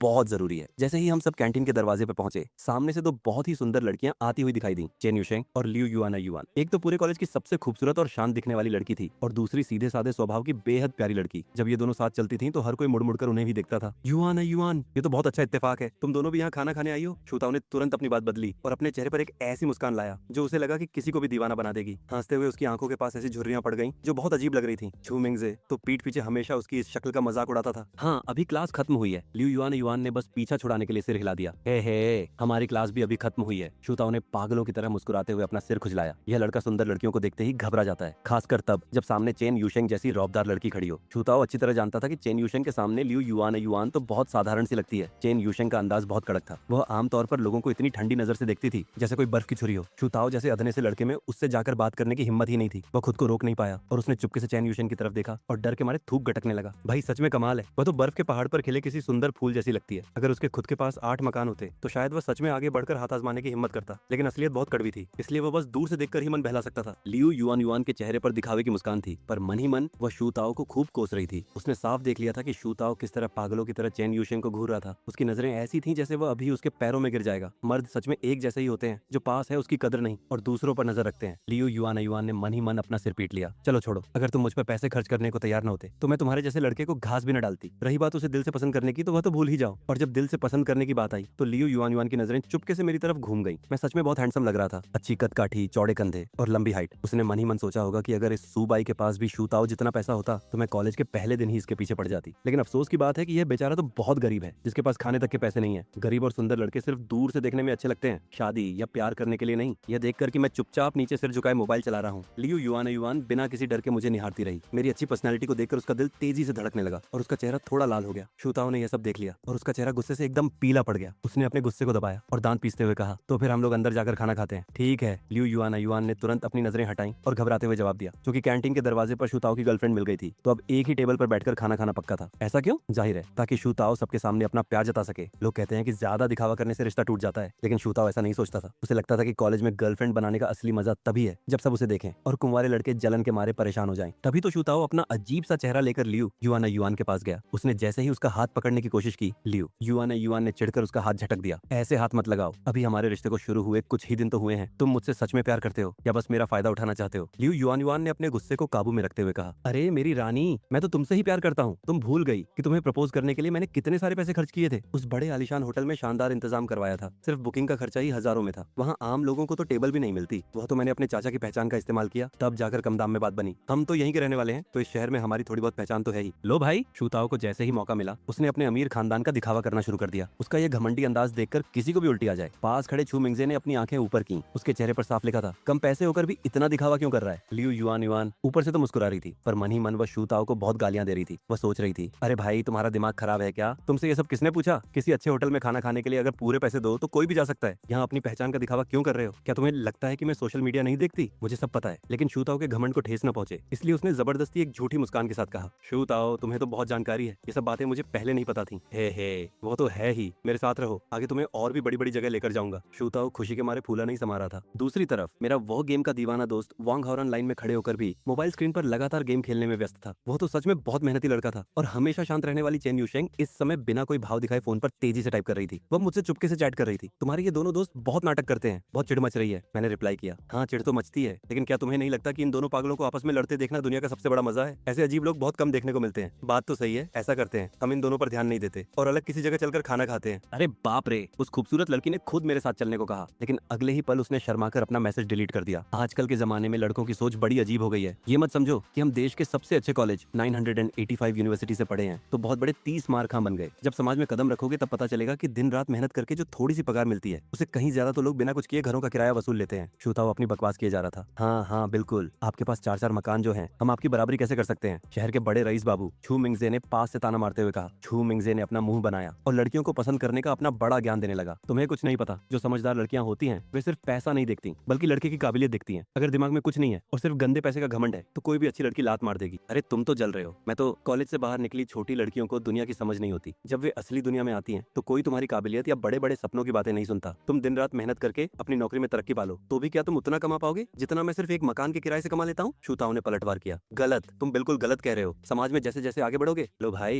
ये दोनों नमूने फिर से आपस में भिड़ गए। एक तरफ काबिलियत की बातें करने वाला लड़का और दूसरी तरफ अपनी पुश्तैनी जमीन जायदाद का घमंड दिखाने वाला। इन दोनों की यह बहस मेरे हॉस्टल के कमरा नंबर 510 में रोज का नाटक बन चुकी थी, जो किसी फिल्म से भी ज्यादा मजेदार होती थी। वांग हाओरान को अब इस सब की आदत हो चुकी थी। वह इसे मुफ्त का तमाशा समझकर मजे लेता था। उसके हाथ मोबाइल पर गेम खेलने में वैसे ही तेजी से चल रहे थे। सच कहें तो पूरे लेवल वाले गेम के किरदारों के साथ खेलने में मजा ही कुछ और आता है। दोनों बहस करते करते थक गए थे और थोड़ा आराम करने ही वाले थे कि तभी मैं अपने फोन को देखकर किसी छोटे बच्चे की तरह पागलों की तरह हंस रहा था। क्या देख रहे हो जो इतनी हंसी आ रही है? शूताओं ने मेरे पास आकर पूछा। कुछ नहीं, बस सोशल मीडिया पर एक मजाकिया वीडियो आ गया था। मैंने बात टालते हुए कहा। अरे बाप रे, रुको जरा सुबाई, तुमने अपना फोन कब बदला? शूताओं की नजरें बहुत तेज थीं। उसने तुरंत नई चीज पकड़ ली। अभी तक वे दोनों बहस करने में बिजी थे तो ध्यान नहीं दिया था, लेकिन अब देखा कि मेरे हाथ का वह पुराना सस्ता फोन गायब हो चुका है। छू मिंगजे ने भी ध्यान से देखा और हैरान होकर चिल्लाया, अरे भाई ये तो सबसे नया आईफोन 16 प्रो मैक्स, ये तो 1 लाख से भी ज्यादा का आता है ना। तुम्हारे घर के जैसे हालात हैं, इस फोन के चक्कर में तो तुम्हें 6 महीने तक भूखा रहना पड़ेगा। शूताओं ने हमेशा की तरह फिर से मुझ पर ताना मारा। मैंने अपनी पलकें तक नहीं उठाई और बड़े आराम से अपने फोन को देखता रहा, जैसे मुझे उसकी बातों से कोई फर्क ही नहीं पड़ता। शूताओ जैसे लोगों की बेकार बातों को सहने की मुझे आदत हो चुकी थी। क्या मैं सड़क पर भौंकने वाले छोटे कुत्ते के मुंह लगूंगा? बिल्कुल नहीं। शूताओ अभी भी अपनी बात पर अड़ा हुआ था कि आईफोन से अच्छा तो दूसरा फोन है और पैसे हो तो दिखावे के लिए नया फोल्ड होने वाला फोन लेना चाहिए। वहीं छू मिंगजे ने तुरंत उसकी बात काट दी और उस पर पलटवार किया। देखते ही देखते वे दोनों मेरी बात भूलकर आपस में ही एक नई बहस में उलझ गए और मेरे फोन बदलने की बात को पूरी तरह भूल गए। उनकी नजर में एक गरीब स्टूडेंट का पेट काटकर दिखावे के लिए आईफोन खरीद लेना बहुत आम बात थी। इसमें कोई बड़ी बात नहीं थी। मैं और चेन यूशेंग बातें करते करते मानो पूरी तरह से अमीर होने का अंदाज अपना चुके थे और बड़े मजे से हमारी बातचीत चल रही थी। ये तो मानना पड़ेगा कि जब सामने वाला आपकी पसंद का हो तो बातें करने का मजा ही कुछ और होता है। अगर पहले का समय होता तो मैं शायद खाली बैठकर इन दोनों पागलों की लड़ाई में घी डालने का काम करता और मजे लेता, लेकिन इस समय मैं एक लड़की से बात करने में इतना बिजी था कि मेरे पास इन सब फालतू चीजों के लिए टाइम नहीं था। सच कहूं तो पहले मुझे लड़कियों से बात करने से सख्त नफरत थी। बहुत से लड़के किसी लड़की को पटाने के लिए जबरदस्ती उन चीजों पर बातें करते हैं जो लड़कियों को पसंद होती हैं और खुद कुत्ते की तरह थक जाते हैं। नया टॉपिक ढूंढना, बातचीत को संभालना, उसके नखरे उठाना, ये सब ऐसा लगता था जैसे कोई जोकर स्टेज पर जबरदस्ती का नाटक कर रहा हो और लड़की जज की कुर्सी पर बैठकर नंबर दे रही हो। जैसे शादियों के लिए मिलने वाले लोगों को ही देख लो, वे क्या फालतू बातें करते हैं, बचपन की बातें, पुराने बॉयफ्रेंड की बुराइयां या फिल्मी दुनिया की गंदी अफवाहें। अगर अकेलेपन से पीछा न छुड़ाना हो तो कोई भी लड़का ऐसी फालतू बातें सुनना पसंद नहीं करेगा। ऐसा क्यों नहीं हो सकता कि लड़कियां खुद आगे बढ़कर लड़कों से कंप्यूटर के नए ग्राफिक कार्ड, नई गेम्स या बास्केटबॉल, NBA के मैचों के बारे में बात करें? बेचारे लड़के आखिर कब चैन की सांस लेंगे? इसलिए मैं आमतौर पर लड़कियों को घास भी नहीं डालता था। मुझे लगता था कि इससे अच्छा तो वांग हॉरन के साथ ऑनलाइन गेम खेल लेना बेहतर है। यहाँ तक कि उन दोनों दोस्तों की बकवास सुनना भी किसी लड़की के पीछे घूमने से 1000 गुना बेहतर था। लेकिन चेन यूशिंग ने मेरी यह सोच पूरी तरह बदल दी। हम दोनों के विचार इतने मिलते थे जैसे हम दोनों एक दूसरे के लिए ही बने हो। इसे देखकर मुझे लगा कि शूताओ भले ही बकवास करता हो, लेकिन उसकी एक बात बिल्कुल सच थी, एक पुरुष के लिए पैसा ही सबसे बड़ा और जरूरी हथियार है। P12। चेन यूशिंग ने चुपके से अपने आसपास देखा और उसके गोरे गोरे कानों के पीछे का हिस्सा तुरंत शर्म से लाल हो गया। मेरे दोस्तों के सामने अकेले मेरे साथ खाना खाने जाना, अगर ये बात बाहर फैल जाती तो न जाने लोग क्या क्या फालतू बातें और अफवाहें बनाने लगते। वैसे मन ही मन वह इस बात से बहुत ज्यादा चिढ़ नहीं रही थी, लेकिन अपने शर्मीले स्वभाव, सोशल एंग्जाइटी के कारण वह घबरा गई। इसलिए वो बस चुपचाप मोबाइल विचैट पर ही मुझसे गुप्त बातें करती रही, ताकि लियो युआन युआन फिर से मेरे हैंडसम चेहरे को देखकर दीवानी न होने लगे। शू ताओ तुरंत चौकन्ना हो गया। वह समझदारी दिखाते हुए लियो युआन युआन को खींचकर लंबी टेबल के बिल्कुल आखिरी कोने पर ले गया, जो मुझसे बहुत दूर था। वांग हाओरान तो मानो बिना किसी भावना के बस गेम खेलने वाली मशीन बन चुका था। उसने कोई भी कोना पकड़ा और खाते खाते गेम खेलने लगा। अब आखिर में सिर्फ चेन यूशेंग बची थी और वो छू मिंगजे, जिसके दिमाग में बस प्यार के सपने चल रहे थे। छू मिंगजे तो सच में सपने में भी चेन यूशेंग के सामने या उसके बिल्कुल पास बैठना चाहता था, लेकिन उसका डरपोक स्वभाव और उसकी कागज जैसी पतली हिम्मत आड़े आ गई और वह बस डरते डरते तिरछी तरफ बैठ गया। इस तरह मैं और चेन यूशेंग बिल्कुल आमने सामने बैठ गए, लेकिन चूंकि वह लड़की बहुत ज्यादा शर्मीली थी, इसलिए हम दोनों ने आमने सामने बैठकर खाना खाने को भी एक सीक्रेट मिशन बना दिया और टेबल के नीचे से फोन पर ताबड़तोड़ मैसेज भेजने लगे। मैंने मैसेज किया, दीदी हम दोनों बिल्कुल आमने सामने बैठे हैं, फिर भी फोन पे चैट कर रहे हैं, ये नजारा कितना अजीब लग रहा है ना। उसने जवाब दिया, मुझे लोगों से बात करने में शर्म आती है। अच्छा समझ गया, ये तो बुद्धिमान लोगों की आम बीमारी है। मेरी तरह जिसे शर्म नहीं आती, उसकी किस्मत में तो बस कम नंबर लाना ही लिखा होता है। तुम तो जबरदस्ती की बातें बना रहे हो, और वैसे भी अगर तुमने इस बड़े कॉलेज में एडमिशन लिया है तो तुम पढ़ाई में कमजोर कैसे हो सकते हो। अरे छोड़ो भी, मेरी तो किस्मत अच्छी थी जो तुक्के से मेरा एडमिशन हो गया। तुम्हारी तरह जो स्कूल के दिनों से ही खुद के प्रोजेक्ट संभाल रही हो, मैं तुम्हारी बराबरी नहीं कर सकता। मैं तो बस कैसे भी करके डिग्री ले लूंगा, लेकिन तुम्हारा भविष्य बहुत शानदार है। जो भी हो, वैसे भी तुम्हारे पास बहुत पैसा है। ये अफवाह किसने फैलाई? तुमने बिना सोचे समझे हजारों के आईफोन के सारे सामान खरीद लिए और गेम में साथ खेलने के लिए पैसे देते हुए आंख तक नहीं झपकाई। सिर्फ एक बार में ही 12,000 से ज्यादा खर्च कर दिए और मुझे कह रहे हो कि पैसे नहीं है। चलो पकड़ लिया। सच में मुझे तुम जैसे अमीर लोगों से बहुत जलन होती है, जिन्हें थोड़े से पैसों के लिए दर दर नहीं भटकना पड़ता। ऐसा लगता है जैसे तुम्हें पैसों की बहुत जरूरत है। ऐसा है तो साफ साफ कहो, मैं तुम्हें गेम खेलने के और भी काम दे दूंगा। सिर्फ एक गेम नहीं, बाकी गेम्स भी चलेंगे। मुझे किसी की हमदर्दी नहीं चाहिए। तुम क्या सोच रही हो? ये कोई हमदर्दी बिल्कुल नहीं है। मुझे सच में तुम्हारे साथ गेम खेलने में बहुत मजा आता है। मैं तो बस अपनी खुशी और अच्छे अनुभव के लिए पैसे खर्च कर रहा हूँ, समझी? मेरे सामने बैठी चेन यूशेंग अपनी चम्मच कांटे को मुंह में दबाए हुए सोच में पड़ गई। उसने चुपके से मेरी तरफ देखा और तुरंत मेरे सीधे और अच्छे स्वभाव की दीवानी हो गई। मेरी आंखें कितनी साफ थीं, उनमें बाकी मतलबी लड़कों जैसी कोई गंदी सोच नहीं थी, और ऊपर से मैं पैसों के मामले में सच में बहुत बड़े दिल वाला था। चेन यूशेंग जैसी बेहद खूबसूरत लड़की ने दिखावा करने वाले हजारों लड़के देखे थे, जिनके पास थोड़े से पैसे होते थे। वे उसके सामने रईस बनने का नाटक करते थे, जिसे वो एक नजर में पहचान लेती थी। उसके घर वाले कहते थे कि उसे दुनियादारी की समझ नहीं है और वो बस किताबी कीड़ा है। ये बिल्कुल बकवास था। वो बहुत समझदार थी। उसने तुरंत अंदाजा लगा लिया कि मुझ जैसे लड़के जो अपने शौक पर पानी की तरह पैसा बहाते हैं, लेकिन आम दिनों में बिल्कुल सादे कपड़े पहनते हैं और कभी दोस्तों के सामने दिखावा नहीं करते, वही असली अमीर होते हैं, जो जिंदगी को खुलकर और अपने तरीके से जीते हैं। भले ही ये कहने में उसे थोड़ी हिचकिचाहट हो रही थी, लेकिन इस समय उसे सच में पैसों की बहुत यानी बहुत ज्यादा जरूरत थी। उसे खुद भी अंदाजा नहीं हुआ कि धीरे धीरे उसके मन में मेरे लिए एक बहुत ही प्यारी और अलग सी भावना जागने लगी है, क्योंकि मुझसे बात करना बहुत ही आरामदायक था। मैं न केवल उसके गेम खेलने के राज को जानता था, बल्कि हम दोनों की पसंद भी बिल्कुल एक जैसी थी। मेरे सामने उसे कोई नाटक करने की जरूरत नहीं थी। वह जो चाहे बोल सकती थी। ये उसके 20 साल के जीवन में पहली बार था जब उसे लगा कि उसे कोई सच्चा समझने वाला साथी मिला है। जब हम दोनों टेबल के नीचे फोन पर बड़े मजे से प्यारी प्यारी बातें कर रहे थे, तभी सामने तिरछी तरफ बैठा चू मिंगजे अचानक खड़ा हो गया, जैसे उसकी सीट पर कोई स्प्रिंग लगी हो। चेन चेन यूशेंग जी।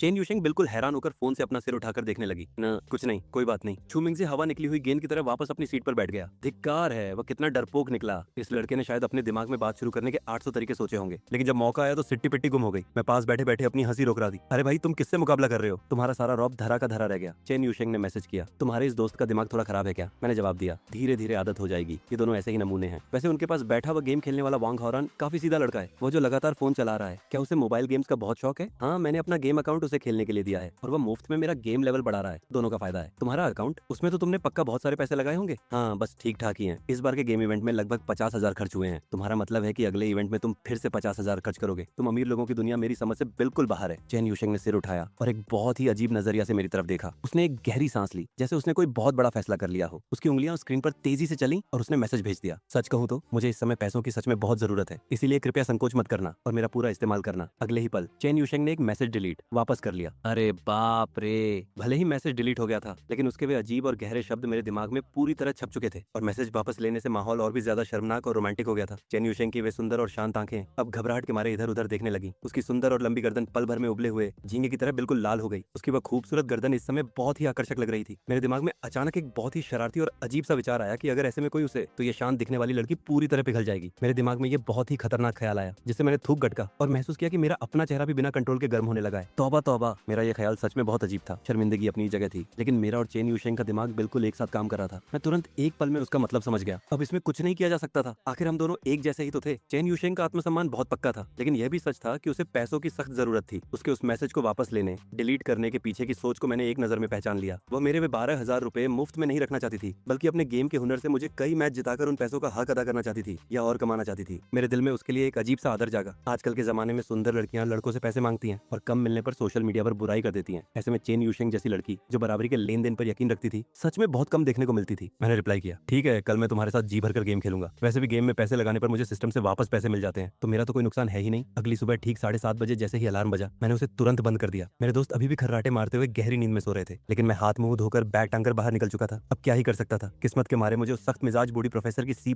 क्लास जो लेनी थी, वो अटेंडेंस हाजिरी लेने के मामले में अपराधियों को पकड़ने से भी ज्यादा सख्त थी। यहाँ तक कि क्लास के बीच मिलने वाले आराम के समय में भी वह हाजिरी चेक करती थी, जो सच में पागलपन था। मैं क्लास की तरफ चलते हुए सोचने लगा कि सुबह सुबह इतनी जल्दी उठकर दोस्तों की नींद खराब करना भी अच्छी बात नहीं है। नहीं, अब मेरे पास सिस्टम है, क्यों ना कॉलेज से बाहर एक बड़ा और आलीशान फ्लैट मकान किराए पर ले लिया जाए। वैसे तो कॉलेज के पहले साल में बाहर रहने की मंजूरी नहीं होती, लेकिन जब जेब में पैसा हो तो कोई भी नियम रुकावट नहीं बनता। दिन की क्लास को मैंने बस सिस्टम से इनाम पाने का एक जरिया समझा। क्लास खत्म होते ही मैंने तुरंत टैक्सी पकड़ी और सीधे मर्सिडीज कार के शोरूम पहुंच गया। अभी मैं गाड़ी से उतरे भी नहीं थे कि मुझे वही मैनेजर गुओ दिखाई दिए। उन्होंने एकदम कड़क सूट पहना हुआ था और उनके बाल इतने करीने से जमे थे कि मानो उन पर मक्खी भी फिसल जाए। मैनेजर गुओ ने जैसे ही मुझे देखा, उनकी आंखें फटी की फटी रह गईं। इतना जवान और हैंडसम लड़का जो बिना सोचे सामने नकद पैसे देकर सबसे महंगी गाड़ी खरीद रहा था। भले ही मैंने कंधों पर एक पुराना सा कपड़े का बैग टांग रखा था, लेकिन उनकी नजरों में ये किसी बहुत बड़े अमीर खानदान का सादा अंदाज था। जैसे ही मैंने शोरूम के अंदर कदम रखा, एक बहुत ही अच्छी खुशबू मेरे पास आई। सिर उठाकर देखा तो भाई साहब, वह बहुत ही सुंदर और अच्छे फिगर वाली लड़की जो गाड़ियां बेचती थी, वो तो जान पहचान की निकली। जूनियर, सच में उम्मीद नहीं थी कि तुम यहाँ मिलोगे। झो जियालू मुस्कुराते हुए एक चालाक बिल्ली की तरह मेरे पास आई। वो इतनी पास आ गई कि जैसे ही मैंने नीचे देखा, मेरी आंखें उसकी सुंदरता पर थम गईं। मेरे दिल की धड़कनें मानो एक पल के लिए रुक गईं। ऐसी सुंदर लड़की के सामने कौन खुद को संभाल पाता। मैंने हैरान होकर पूछा, क्या हम एक दूसरे को जानते हैं? तुम तो बड़े भुलक्कड़ निकले। जब नए छात्रों का कॉलेज में पहला दिन था, तब मैंने तुम्हें पर्चा पाम्फलेट दिया था। तुम इतनी जल्दी भूल गए? मेरा नाम झो जियालू है, मार्केटिंग विभाग से हूँ और तुम्हारी सीनियर हूँ। मेरे चेहरे पर तो शांति थी, लेकिन मैंने तुरंत पीछे से सिस्टम के जरिए उसकी जानकारी निकाली। झो जियालू, उम्र 22 साल, बेहद शानदार फिगर, लेकिन प्यार के मामले में रिकॉर्ड बिल्कुल जीरो, शून्य था। यहाँ तक कि उसने आज तक किसी को चूमा भी नहीं था। मैं तो बिल्कुल हैरान रह गया। आज के जमाने में इतनी सुंदर लड़की और अभी तक सिंगल, ये तो सिस्टम ने मुझे बहुत बड़ा सरप्राइज तोहफा दे दिया था। मैनेजर गो ने भी पास से उसकी तारीफ करते हुए कहा कि झो जियालू शोरूम की सबसे अच्छी सेल्स गर्ल है और सोशल मीडिया, ट्विटर, इंस्टाग्राम पर एक छोटी मोटी स्टार भी है। मुझे तुरंत सब याद आ गया। तभी सोचूं कि ये चेहरा इतना जाना पहचाना क्यों लग रहा है। ये वही लड़की थी जिसके डांस के वीडियो में स्कूल के दिनों में रजाई के अंदर छुपकर देखता था और उसके व्यूज बढ़ाने में मैंने भी पूरा योगदान दिया था। गाड़ी मिलने की कागजी कार्रवाई बहुत ही आसानी से पूरी हो गई। जैसे ही मैं उस 88 लाख की मर्सिडीज कार के अंदर बैठा, मेरा हाथ स्टीयरिंग पर बिल्कुल जम गया। झो जियालू पास वाली सीट पर बैठी थी और सीट बेल्ट के कारण वो और भी ज्यादा आकर्षक लग रही थी। उसने अपना सिर थोड़ा झुकाकर मुझे चिढ़ाते हुए कहा, छोटे भाई कहाँ देख रहे हो? इस बार मैं बिल्कुल नहीं झिझका, सीधे उसकी आंखों में देखते हुए बात आगे बढ़ाई। सीनियर, आप असलियत में अपने वीडियो से भी ज्यादा सुंदर लगती हैं। आपके डांस के वीडियो मैंने सैकड़ों बार देखे हैं। उन्हें देख देख कर मेरी तबीयत ढीली हो गई है। अब इसकी जिम्मेदारी आपको लेनी होगी। झो जियालू का चेहरा यह सुनते ही एकदम लाल हो गया। उसने कभी ऐसे बेबाक लड़के को नहीं देखा था जो शर्माने के बजाय उल्टा उसी से फ्लर्ट मजाक करने लगे। अमीर होने की यह जिंदगी सच में बहुत मजेदार थी। तभी सिस्टम की आवाज आई, चेतावनी, देखा गया है कि होस्ट। मैंने इतनी सुंदर सीनियर के सामने बिना शर्माए साफ साफ मान लिया कि वह उसके वीडियो देखता था। होस्ट का यह अंदाज बिल्कुल सच्चा और ईमानदारी है। जवानी में ऐसी बातें होना आम है। इनाम के रूप में आपको 10,000 रुपए दिए जाते हैं। साथ ही एक छुपा हुआ खास इनाम भी चालू होता है, सिग्मा मेल प्रभाव। अब सामने चाहे कितनी भी खूबसूरत और तीखे नखरों वाली लड़की क्यों ना आ जाए और जाल बिछाए, होस्ट का मन बिल्कुल शांत और अडिग रहेगा। साथ ही जो लड़कियां होस्ट का दिल बहलाना चाहेंगी, वे खुद होस्ट के इशारों पर नाचने लगेंगी और उनकी भावनाएं पूरी तरह होस्ट के काबू में होंगी। वाह, मजा आ गया। मैं मन ही मन बहुत खुश हुआ। ये सिस्टम तो बिल्कुल मेरे दिल की बात समझता था। मुझे सबसे ज्यादा चिढ़ इसी बात से थी कि कोई लड़की मुझे अपने इशारों पर नचाए। किसी लड़की के पीछे घूमना तो मैं अगले जन्म में भी पसंद नहीं करता। ये नया प्रभाव तो बिल्कुल मेरे लिए ही बना था। बस ये देखना बाकी था कि इसका असर इस चुलबुली सीनियर पर कैसा होता है। तभी झो जियालू ने प्यार से मेरे हाथ पर एक धीरे से मुक्का मारा और कहा, अरे तुम भी ना बहुत बेकार हो। भले ही ये शर्मिंदा करने वाली बात हो, पर तुम ऐसी बात किसी लड़की के सामने सीधे सीधे कैसे बोल सकते हो? वह तो बस समझो कि मेरी यानी तुम्हारी सीनियर की किस्मत अच्छी है और मेरा स्वभाव शांत है। अगर मेरी जगह कोई और लड़की होती, झो जियालू ने मुझे समझाने की कोशिश की, अगर कोई और होती तो क्या करती? क्या वह सोशल मीडिया पर मेरी बुराई करके मुझे बदनाम कर देती? मैंने बिना घबराए तुरंत पलट कर जवाब दिया, नहीं, ऐसा तो बिल्कुल नहीं होता। तो फिर बात ही खत्म। मेरे जैसे हैंडसम लड़के को भला कौन सी लड़की बदनाम करना चाहेगी? मैंने बिल्कुल पक्के यकीन के साथ कहा, सीनियर आप बेफिक्र रहिए। मुझे अच्छी तरह पता है कि यह दुनिया सुंदर लोगों की गलतियों को बहुत जल्दी माफ कर देती है। छोटे भाई, क्या तुम्हें आज तक किसी ने ये नहीं बताया कि तुम खुद को लेकर बहुत ज्यादा घमंडी हो? ये बात मुझे किसी और से सुनने की क्या जरूरत है? मैं रोज सुबह जब शीशा देखता हूँ तो खुद ही अपनी सुंदरता का दीवाना हो जाता हूँ। हा हा हा। छोटे भाई, तुम सच में बहुत मजेदार इंसान हो। झो जियालू को पहले लगा था कि मैं कॉलेज के पहले साल का एक सीधा साधा और नासमझ लड़का हूँ, जिसे वह दो चार मीठी बातों से ही शर्माने और घबराने पर मजबूर कर देगी। लेकिन जब बातचीत आगे बढ़ी तो वो पूरी तरह हैरान रह गई। मेरा मन तो बिल्कुल शांत था ही, साथ ही मैं उसकी हर बात का बहुत ही समझदारी और चतुराई से जवाब दे रहा था। इसके ऊपर से जब उसने मेरी इस काबिलियत के साथ साथ बिना सोचे समझे 88 लाख की महंगी गाड़ी नकद पैसे देकर खरीदने की ताकत देखी, तो झो जियालू को तुरंत समझ आ गया कि मैं कोई साधारण लड़का नहीं हूँ, बल्कि बहुत ही खास इंसान हूँ। इससे भी अजीब बात यह हुई कि जब मैंने उस हल्की सी मुस्कान के साथ सीधे उसकी आंखों में देखा, तो हमेशा शांत रहने वाले उसके दिल की धड़कन पहली बार जोर से धड़क उठी। यह कैसे हो सकता था? आपको बता दें कि झो जियालू को आमतौर पर लड़कों को अपने पीछे पागल करने में बहुत मजा आता था और वह खुद कभी किसी के चक्कर में नहीं पड़ती थी। उसके आसपास की जलने वाली लड़कियां पीठ पीछे उसे नखरेबाज कहती थीं, लेकिन उसे इससे कोई फर्क नहीं पड़ता था। उसने कभी किसी लड़के से फालतू पैसे नहीं लिए थे और न ही कभी अपना फायदा उठाने दिया था। वह तो बस लड़कों को अपने पीछे घुमाने के मजे लेती थी। वह सोचती थी, सिंगल सिंगल रहकर लड़कों से मजाक करने में भला क्या बुराई है, लेकिन पहले जो लड़के उसे मिलते थे उनमें कोई दम नहीं होता था। उन्हें थोड़ी सी मीठी बातें कहो तो वे पालतू कुत्ते की तरह पीछे पीछे घूमने लगते थे। लेकिन मैंने उसे एक ऐसा अनुभव कराया जो उसने पहले कभी महसूस नहीं किया था, एक अजीब सा डर और रोमांच। ये छोटा भाई सच में बिल्कुल उसकी पसंद का था। कॉलेज के पहले साल में ही 88 लाख की मर्सिडीज चलाना, हैंडसम होना, अमीर होना और सबसे अलग अंदाज रखना, इसे तो हर हाल में अपना बनाना ही होगा। जो जियालू ने मंड ही मंड यह तय कर लिया। एक लड़की होने के नाते उसे यह एहसास हो गया था कि भले ही मैंने साफ साफ मान लिया कि मैं उसके वीडियो देखता था, लेकिन असल में मेरी भावनाओं पर उसकी सुंदरता का कोई असर नहीं हो रहा था। सीनियर, जरा मुझे इस गाड़ी के बारे में कुछ और बातें बताइए ना, मुझे अभी इसके बारे में ज्यादा जानकारी नहीं है। मैंने खुद ही बात का रुख बदल दिया। बिल्कुल, ये काम मुझ पर छोड़ दो। जो जियालू तुरंत अपने काम वाले अंदाज में आ गई और मुझे उस महंगी गाड़ी के सारे शानदार फीचर्स, खूबियां बहुत ही आसान शब्दों में समझाने लगी। सबसे अच्छी बात यह थी कि उसने इस मौके का फायदा उठाकर मुझे कोई भी फालतू या महंगा सामान जबरदस्ती बेचने की कोशिश नहीं की। मैंने मन ही मन उसकी तारीफ की। ये लड़की अगर शोरूम की सबसे अच्छी सेल्स गर्ल बनी थी तो वह सिर्फ अपनी सुंदरता के दम पर नहीं थी, बल्कि उसका काम करने का तरीका सच में बहुत जबरदस्त था। वैसे भी सिस्टम ने बताया था कि वह बिल्कुल साफ सुथरे दिल की लड़की है और अपनी मेहनत की खाती है। बेशक अगर आगे मौका मिला तो मैं उसकी मदद करने से पीछे नहीं हटूंगा, क्योंकि मैं भी तो उसके वीडियो देखकर कभी खुश हुआ करता था और मैं एहसान मानने वाला इंसान हूँ। जो जियालू ने गाड़ी के फीचर्स समझाते हुए हल्का सा फ्लर्ट करने की कोशिश की और मुझे टेस्ट करने के लिए एक बोल्ड इशारा किया, ये सोचकर कि मैं शर्माकर घबरा जाऊंगा। लेकिन मैं पूरी तरह शांत रहा और उल्टा मुस्कुरा दिया। मेरी इस बेफिक्र और कॉन्फिडेंट प्रतिक्रिया ने जो जियालू को ही हैरान कर दिया। वह समझ गई कि मैं कोई आम आसानी से घबराने वाला लड़का नहीं हूँ। माहौल में हल्की टेंशन और खिंचाव बना रहा, लेकिन बात यहीं संभल गई और दोनों वापस सामान्य बातचीत पर लौट आए, गाड़ी की डील और बाकी औपचारिकताएं पूरी करने की तरफ। गाड़ी के अंदर के उस अजीब पल में मैंने माहौल को हल्का करने के लिए एक मजाकिया कमेंट किया, जिसे जो जियालू घबराते हुए भी हंस पड़ी। वह समझ गई कि मैं उसकी टेस्टिंग को सीरियसली नहीं ले रहा और पूरी बात को मजाक में उड़ा रहा हूँ। इससे माहौल की टेंशन कम हो गई और दोनों सहज होकर हल्के फुल्के अंदाज में हंसने बोलने लगे। कुछ देर बाद जो जियालू ने खुद को संभाला और वापस अपने प्रोफेशनल अंदाज में आ गई और डील की बाकी कागजी कार्रवाई पूरी करने लगी।